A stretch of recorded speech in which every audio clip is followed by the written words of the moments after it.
मेरी अल्लाह पाक ने जो विश की है वो सारी पूरी की है। क्रश है थिएटर में लाइव परफॉर्म करना मैम नरगिस की। मैं बहुत बड़ी फ़ैन हूँ। मैं उन जैसा मैंने नहीं देखा किसी आर्टिस्ट का एक्सप्रेशन थिएटर लाइन में। नई लड़कियों के पास तो हर ऑप्शंस और हर चीज़ है, उनको तो हर चीज़ ईजी है, वो कुछ भी कर सकती हैं। शोबिस की लड़कियाँ अगर शादी करती हैं ना तो फिर उनको शोबिस छोड़ देना चाहिए। हम पब्लिक प्रॉपर्टी हैं, ये सिर्फ कहने से नहीं, हम बेसिकली हैं पब्लिक प्रॉपर्टी। हम खाते हैं अपने फैंस के लिए, हम पीते अपने फैंस के लिए, हम पहनते इन लोगों के लिए जो इनको अच्छा लगता है। आर्टिस्ट अपना ये काम करते, ये सदाबहार काम तो होता नहीं है। कोई भी कहते हैं ना अरूज को जवाल है, तो इससे बेहतर है कि साथ साथ हमें अपना साइड बिजनेस होना चाहिए। हमें स्टूडियो में ज्वाइन किया है हमारी मुल्क की बहुत ही खूबसूरत आर्टिस्ट हैं। वो जिस शोबा में भी गई उन्होंने कामयाबी हासिल की और आजकल फिल्मी दुनिया पर छाई हुई हैं। हमारे साथ मौजूद हैं जी वन एंड ओनली, बहुत ही प्यारी, बहुत ही खूबसूरत आर्टिस्ट हैं और बाकी बातें जो हैं वो आपको उनसे मिलाने के बाद करेंगे। हमारे साथ मौजूद हैं जी हनी शहजादी। अस्सलाम वालेकुम। वालेकुम अस्सलाम। Thank you so much Zaheer, बहुत बहुत शुक्र है, एंड आपको बहुत बहुत ईद मुबारक हो।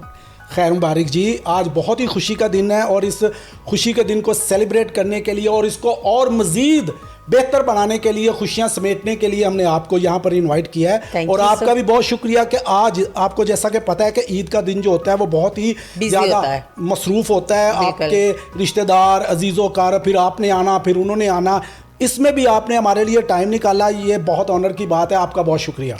बहुत शुक्रिया, thank you so much. Special discover channel वालों का मैं थैंक यू अदा करूं कि जिन्होंने अपने स्टूडियो में मुझे बुलाया, इनवाइट किया और इतने खूबसूरत दिन पे जहां पे इतनी बड़ी खुशियां हैं। और मीठी ईद का तो मज़ा ही मीठा होता है ना, और मेहमान नवाजी बहुत ज़्यादा होती है। तो मेरी तरफ से सबको ईद मुबारक। हनी जी, अब ऐसा है कि बहुत सारी बातें हैं जो हमने आपसे करनी है, तो हम चाहेंगे कि छोटे छोटे सवालात करें और आप उनके ज़रा डिटेल में जवाब दें। ये मुझे बताइएगा कि आपको कब पता चला कि आप में एक अदाकारा छुपी बैठी है और आप उसको पर्दे स्क्रीन पर लाएंगी? बिल्कुल नहीं पता चला इस चीज़ का, क्योंकि मैं आर्टिस्ट अच्छी हूँ, बट ये मुझे कभी भी नहीं फील हुआ, क्योंकि इंसान कभी भी कंप्लीट नहीं हो सकता। ये काम ऐसा है, इसको जितना सीखा जाए, मेरे ख्याल में ये जितना बंदा बुजुर्गी में जाता है ना, ये काम उतना ही अच्छा हो जाता है। अच्छा। आप देखिए कि जितने बड़े हमारे लेजेंड्स अदाकार हैं, जितने भी लेजेंड्स हैं माशाल्लाह, कि उनके काम को देखे मज़ा आता है। काम ये टीवी फिल्म उतना ही आपको खूबसूरती काम की ज़्यादा निखर के आ जाती है। जैसे जैसे आप अपनी एज के साथ साथ बड़े होते रहते हैं, आपको एक्सपीरियंस ज़्यादा हो जाता है काम का। तो जहाँ तक मेरी बात रही है, तो मैं तो अभी अनकम्प्लीट हूँ। मैं तो अभी उस दौड़ में हूँ, अभी मैंने कुछ भी नहीं सीखा, सीख के भी कुछ नहीं सीखा। अच्छा, ये बताइएगा कि आपका जो स्टार्ट था ना वो टीवी से था जी, ठीक है। फिर आपने टीवी पे बड़ा अच्छा काम किया, फिर आपको थिएटर वालों ने ढूंढ लिया। उन्होंने कहा ये एक अच्छी अदाकारा भी है और अच्छा रक्स भी करती है, तो थिएटर पे कामयाब रहेगी, और वहाँ भी आप कामयाब हुई। एक बार फिर आप फिल्म की तरफ जो है ना मुतवज्जा हुई और फिल्म इंडस्ट्री जो है उस पर भी आप छाई हुई हैं। तो क्या वजह है कि आप जिस शोबा में भी काम करती हैं आप लोगों की तवज्जो हासिल कर लेती हैं? अल्हम्दुलिल्लाह, मैं अपनी मेहनत से, अपने दिल से काम करती हूँ, कोई भी काम करती हूँ। फर्स्ट ऑफ ऑल तो थिएटर मेरा एक शौक़ है, ये मेरा एक क्रश है थिएटर में लाइव परफॉर्म करना, तो इसलिए कि थिएटर मुझे अच्छा लगता है। और टीवी मेरा स्टार्ट है, टीवी मेरा सेकंड होम है, और फिल्म एक लास्ट ऐसा सिल्वर स्क्रीन है जहाँ पे एक इंसान की ख्वाहिश होती है पहुँचना। अल्हम्दुलिल्लाह मैं वहाँ तक पहुँच गई हैं, इससे आगे तो कुछ भी नहीं है। तो मेरी अल्लाह पाक ने जो विश की है वो सारी पूरी की है। और जहाँ तक रही ये डांस की बात है, dance I am not good dancer, I am good artist. अच्छा, ये बताइएगा, आपका जो साथ है ना वो नरगिस जी से भी बहुत रहा और लोग आपको उनकी बहन भी समझते रहे एक वक्त में, तो क्या वजह है कि आप उनके साथ बहुत वक्त गुजारा और फिर आप कहती हैं कि मैं अच्छी डांसर नहीं हूँ? नहीं, देखिए मैम नरगिस जी जो हैं वो माशाल्लाह बहुत सीनियर है, ये तो उनके मैं तो बहुत बाद हूँ। और वो मुझे लेके भी शोबिज़ में आई, उन्होंने मुझे बोला भी अगर काम करना है तो अपने आप को कूल डाउन करना है। वो बहुत अच्छी बहन भी हैं, वो बहुत अच्छी दोस्त भी हैं। तो मेरा उनके साथ बहुत अच्छा रिलेशन है, फैमिली था और अभी तक है अल्हम्दुलिल्लाह। तब मैं काम नहीं करती थी, जब से मेरा उनके साथ ताल्लुक़ है, जब से मेरा उनके साथ रिलेशन बना है, तो ज़रूरी नहीं है वो मैं उनकी फ़ैन हूँ मैम नरगिस की। मैं बहुत बड़ी फ़ैन हूँ। मैं उन जैसा मैंने नहीं देखा किसी आर्टिस्ट का एक्सप्रेशन थिएटर लाइन में। बाखुदा जो मर्जी हो, मैं झूठ नहीं बोल सकती, जो एक हक और सच की बात, उनका एक्सप्रेशन, उनका काम जैसा कोई नहीं कर सकता। वो एक लेजेंड है और वो हमेशा रहेंगी। अल्लाह पाक उनको ज़िंदगी तंदुरुस्ती दे। पहले तो ये बताइए कि आपने ईद की शॉपिंग कहाँ कहाँ से की? एक्चुअली मैं तो लंदन से करके आई हूँ। मैंने शॉपिंग अपनी सारी लंदन से की है। वहाँ मैं हर जगह से घूमी फिरी हूँ, जिधर जिधर मुझे जो जो अच्छा लगता है मैंने बाय किया अपना, क्योंकि मैं थी नहीं पाकिस्तान पिछले 4-5 महीने से, मैं लंदन में थी, तो मैंने अपनी रज की शॉपिंग वहाँ से की। और जहाँ तक रही पाकिस्तान की बात, पाकिस्तान से मैंने अभी क्या 1-2-4 जोड़े ले लिए होंगे लॉन के और जो बने बनाए मिल जाते हैं बाबूल भाई की तरफ से या शाकी की तरफ से या गुलमिशाल की तरफ से, या फिर जहाँ पे रेडी टू वियर मिल जाता है वहाँ से ले के परचेज कर लेते हैं। अच्छा, ये आपके फैंस के लिए बड़ी खूबसूरत बात है कि आपने 4 माह उधर गुजारे, लेकिन ईद से जस्ट पहले आप पाकिस्तान आई और अब ईद जो है वो अपने चाहने वालों के साथ, परस्तारों के साथ मना रही हैं। तो क्या फीलिंग आ रही है आपको? बहुत अच्छा लग रहा है। जाहिरी बात है, पाकिस्तान आके अपनी फैमिली के साथ, अपने फ्रेंड्स को मिल के बहुत अच्छा लगता है। थोड़ा टाइम अगर आप बाहर रहते हो तो फिर और ज़्यादा मिस करते हो फैमिलीज़ को, तो बहुत अच्छा लग रहा है। पाकिस्तान तो फिर पाकिस्तान है, ये तो एक अल्लाह की देन है ना हमारा मुल्क। अच्छा, ये बताइएगा कि ईद के दिन के जो आपने ड्रेसेस थे वो आपके किस किस ने तैयार किए? क्योंकि मुझे पता है आपके बड़े प्यारे दोस्त हैं, बाबू भी हैं, शैकी भी हैं, तो क्या ये ईद के ड्रेसेस भी उन्होंने तैयार किए? हाँ जी बिल्कुल, वो वही बनाते हैं, मैं उन्हीं से बनवाती हूँ, मैं पहनती हूँ उनसे लेके। अच्छा, कोई नहीं है, क्योंकि मुझे मेरी सेटिस्फेक्शन नहीं होती मैं जब तक उनसे कपड़े ना ले लूँ या बनवाऊँ ना या कुछ वेयर ना करूँ। मुझे शौक ही है और मुझे अच्छा लगता है, बनाते हैं और क्लास के बना के देते हैं। क्या बात। अच्छा, ये आज तो आपने स्पेशली कहा कि क्योंकि मैं लंदन से शॉपिंग करके आई हूँ तो आज तो मैं वेस्टर्न ड्रेस में आऊँगी, और आपने बहुत ही खूबसूरत कलर ईद के मुनासबत से, हाँ बस मैंने रेड टाइप कलर है। देखो ना भाई, जब खुशी का त्यौहार हो तो फिर अगर आप आगे पीछे फिरते घूमते हो तो फिर कलर भी आपको डेफिनेटली अपील करते हैं। कलर, खूबसूरत कलर आपको आपके मिजाज को बताते हैं कि आपका मिजाज कैसा है।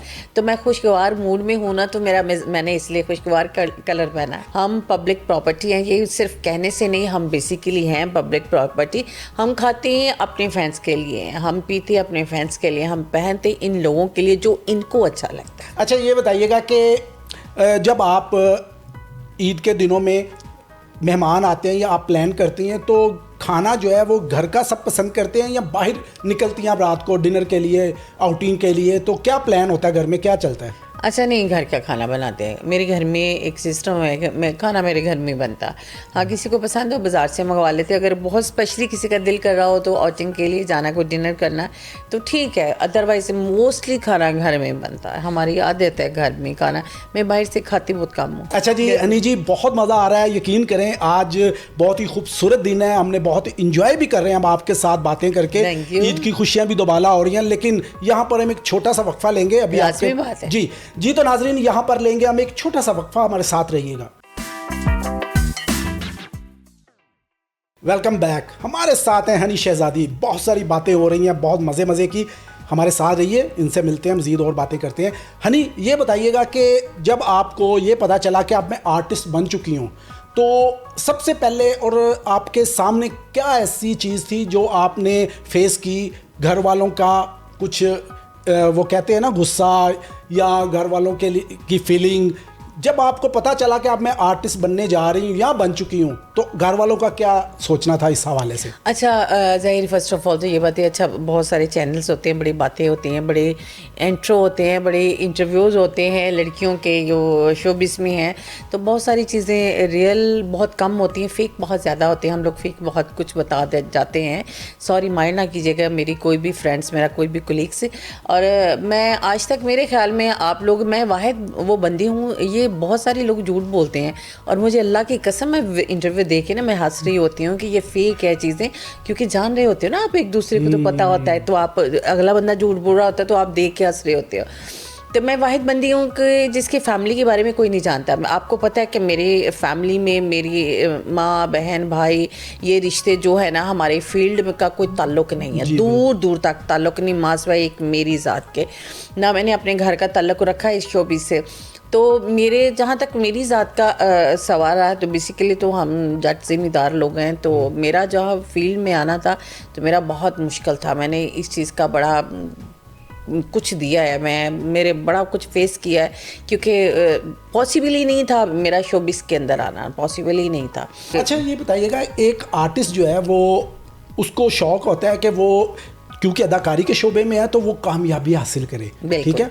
जब कामयाबी मिलती है तो फिर माँ बाप का होता है कि अब बेटी को जो है ना रुखसत किया जाए, ठीक है ना। आपने माशाल्लाह सारे प्रोसीजर जो हैं वो तरीकाकार वो देखे हैं, तो ये बताइएगा कि एक आर्टिस्ट के लिए शादीशुदा ज़िंदगी कितनी मुश्किल है? बहुत मुश्किल है, दोनों चीज़ों को मैनेज करना बहुत टफ है। देखो ये तो डिपेंड करता है कि आपका हम सफ़र कैसा, आपका जीवन साथी कैसा, अगर आपके रिलेशन अच्छे हैं, अगर आपकी अंडरस्टैंडिंग है। मेरे ख्याल में अगर मैं ज़ाती ओपिनियन दूँ ना, तो ज़हीर जो शोबिस की लड़कियां अगर शादी करती हैं ना, तो फिर उनको शोबिस छोड़ देना चाहिए।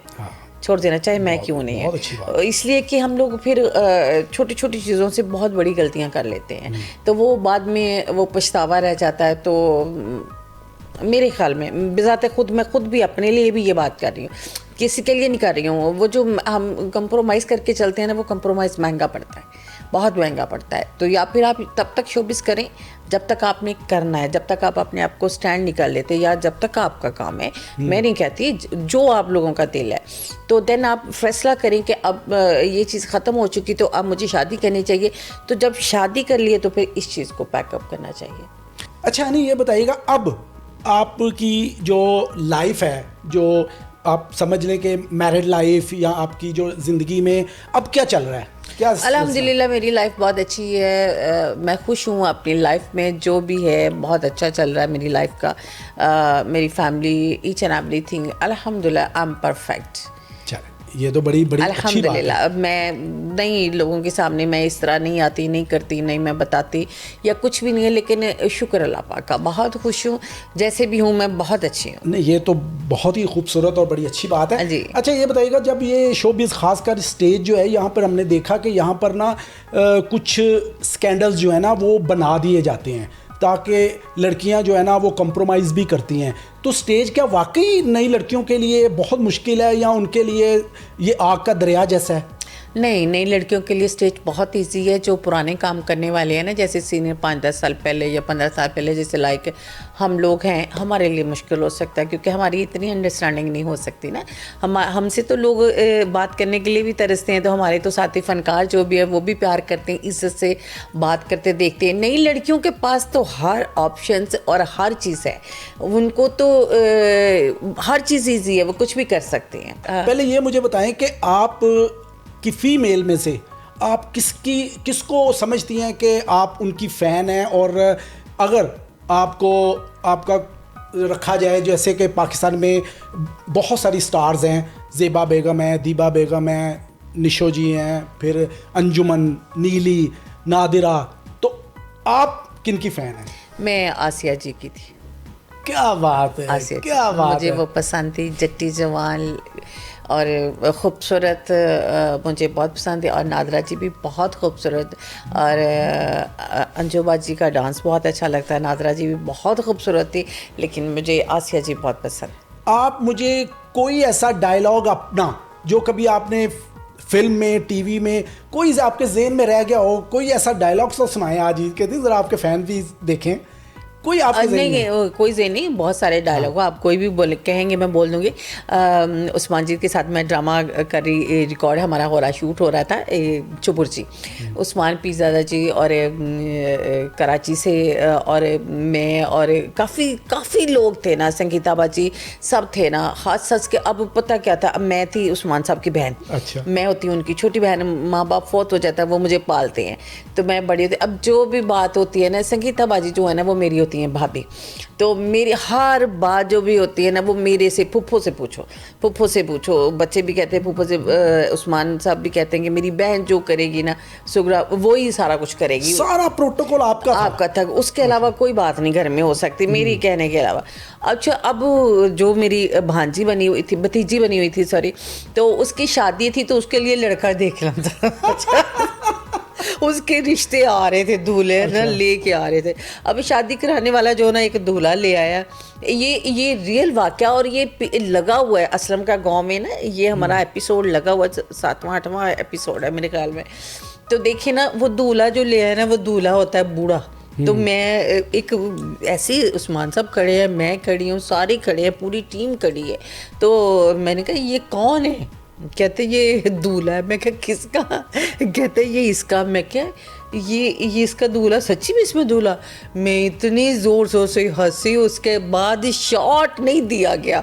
मुझे उस्मान साहब इतना गुस्से हुए, कहते हैं हनी का मुंह उधर लगवाओ दीवार के साथ, दोबारा इसको सीन से निकालो, रिकॉर्डिंग करते हैं। मैं कहा ठीक। मैं सीरियस हो गई, चुप करके दीवार की तरफ मैंने मुंह लगा लिया। पीछे से रिकॉर्डिंग स्टार्ट हो गई कि वो सीन हो ही नहीं रहा। अब वो लड़के को देखना, दूल्हे को आना है, तो घर वालों ने, हमने यानी कि हमने देखना है, हमारे वो क्या बोलते हैं जो समधी, वो आ रहे हैं। और लड़का आपने देखा लेकिन आपसे देखा नहीं जा रहा है। तो मेरा मुंह दीवार की तरफ लगा के, तो उस्मान साहब खड़े हैं, मिठाई के टोकरे लिए हुए, और वो लड़के का वेलकम करने के लिए खड़े। अब वो लड़का उस्मान साहब से भी बड़ा, तो मैं कैसे उसको मानूं कि ये हमारा जवाई है। अच्छा, आपको याद होगा कि हमारे दौर में ना ईद कार्ड बड़ा सिलसिला एक चलता था कि ईद कार्ड जो थे ना, हम ईद से पहले ईद कार्ड लिख के अपने बहन भाइयों को या अपने कज़न्स को हम भेजते थे, तो बड़ा मज़ा आता था। तो ये सिलसिले आहिस्ता आहिस्ता खत्म हो गए हैं। डिजिटल मीडिया आ गया, या आप कह लें अब तो डायरेक्ट ही हम मोबाइल पे मैसेज सेंड कर देते हैं, बस ख़त्म है। किसी को इनविटेशन देना है तो कार्ड भी आपका व्हाट्सएप पे चला गया, ठीक हो गया। तो अब क्या रह गया? अब आप रियल लाइफ में कुछ नहीं है, अब कुछ भी नहीं है। अब इतना जदीद हो गया कि अपने रिश्ते, अपने खून के रिश्ते, आपके एहसासात, आपके अंदर जो फीलिंग्स थी, जो अपनों की, दोस्तों की, बहन भाइयों की, सब ख़त्म हो गई। किस वजह से? कि हम रियल में कुछ कर ही नहीं रहे। हम तो मोबाइल के थ्रू जो करना कर लेते हैं, दरअसल ख़त्म हो गया। बिल्कुल ऐसा ही है। हम चाहते हैं कि ज़रा वाइंड अप करें और कुछ चीज़ें जो है ना वो जी बिल्कुल बिल्कुल पूछें। अच्छा, ये बताइएगा कि एक लड़की जो है उसको अदाकारी अगर वो कर रही है तो उसके साथ साथ कोई दीगर काम भी करना चाहिए, या कोई मर्द है अगर वो फिल्म लाइन में है तो उसे दूसरा कारोबार भी करना चाहिए? क्या आज की ज़रूरत है? बिल्कुल है। अगर हम लोग आर्टिस्ट अपना ये काम करते, ये सदाबहार काम तो होता नहीं है कोई भी। कहते हैं ना अरूज को ज़वाल है, तो इससे बेहतर है कि साथ साथ हमें अपना साइड बिजनेस होना चाहिए, ताकि हम उधर उधर दोनों को टाइम दें, बाद में हमें पछताना ना। बिल्कुल, बहुत ही अच्छी आपने बातें की। आज यकीन करें हनी जी, ईद का दिन बहुत ही शानदार गुजरा, आपसे बहुत ही खूबसूरत बातें हुई। आपने इस ख़ास दिन को हमें टाइम देकर आपने अपने चाहने वालों को भी खुश कर दिया, और डिस्कवर पाकिस्तान का जो ऑफिस है उसको भी जगमगा गया वो भी आपके आने से। कोशिश की है कि ये हमेशा इसी तरह जगमगाता रहे। आज आपके साथ बहुत ही अच्छा इंटरव्यू हुआ। यकीनन जैसे आपको लगा डिफरेंट, ऐसे हमें भी लगा कि हमने मुनफरिद चीज़ें की, और यकीनन जो हनी के चाहने वाले हैं, परस्तार हैं, उनको भी ये बहुत पसंद आएगा। हम इनसे मज़ीद वक्त लेंगे और एक नशिस्त और भी रखेंगे, क्योंकि अभी बहुत सारी ऐसी बातें हैं जो हमने अभी हनी से करनी है, जो नहीं कर सके वक्त की कमी के बाइस। तो हम चाहेंगे कि आप हमारा प्रोग्राम जो है वो इसी तरह देखते रहें और हमारे प्रोग्राम को पसंद भी करें। यकीनन ये सिलसिले जो है वो आइंदा भी जारी रहेंगे। इसके साथ ही अपने होस्ट ज़हीर शेख को इजाज़त दीजिए। अल्लाह हाफिज़।